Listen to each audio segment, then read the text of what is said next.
I'm going to use the Casio GDC to find some measures of central tendency using the example of the number of faulty products returned to an electrical goods store over a 21-day period.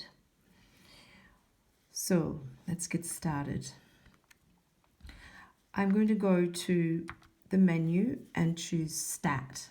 Now you can either choose that and press Exec, or you can just immediately choose 2, and that'll give you this screen here.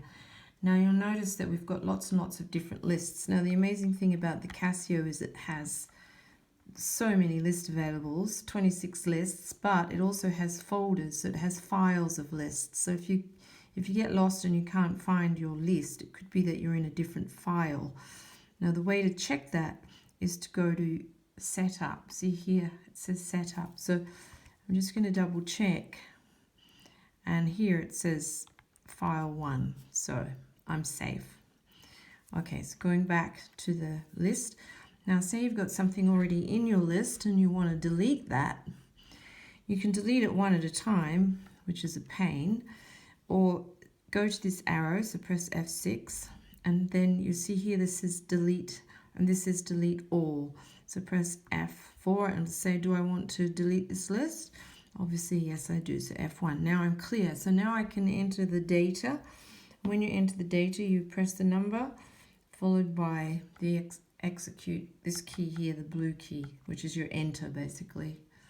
So 3, 4, 4, 9, 8, 8, 6, 4, 7, 9, 1, 3, 5, 3, 5, 9, 8, 6, 3, 7, 1. So I've entered all of my data now. I need to do some statistics on that. So I just press, go back to this screen here.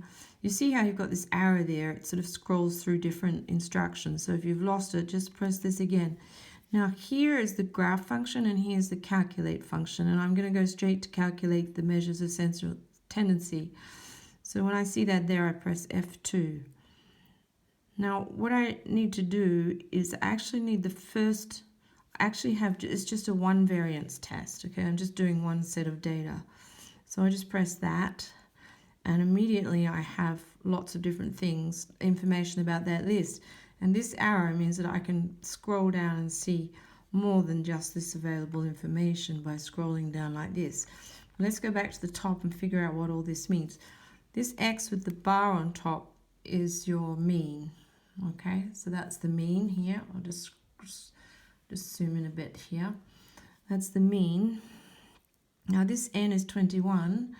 I've entered 21 things, which is very good because it was data for a 21-day period. So that's correct. I didn't make any mistakes there. And just these other things we'll come back to later. Now scroll down. The minimum value was 1. And all of these things you might recognize. The median is 5. The maximum is 9, so the range is going to be between 9 and 1.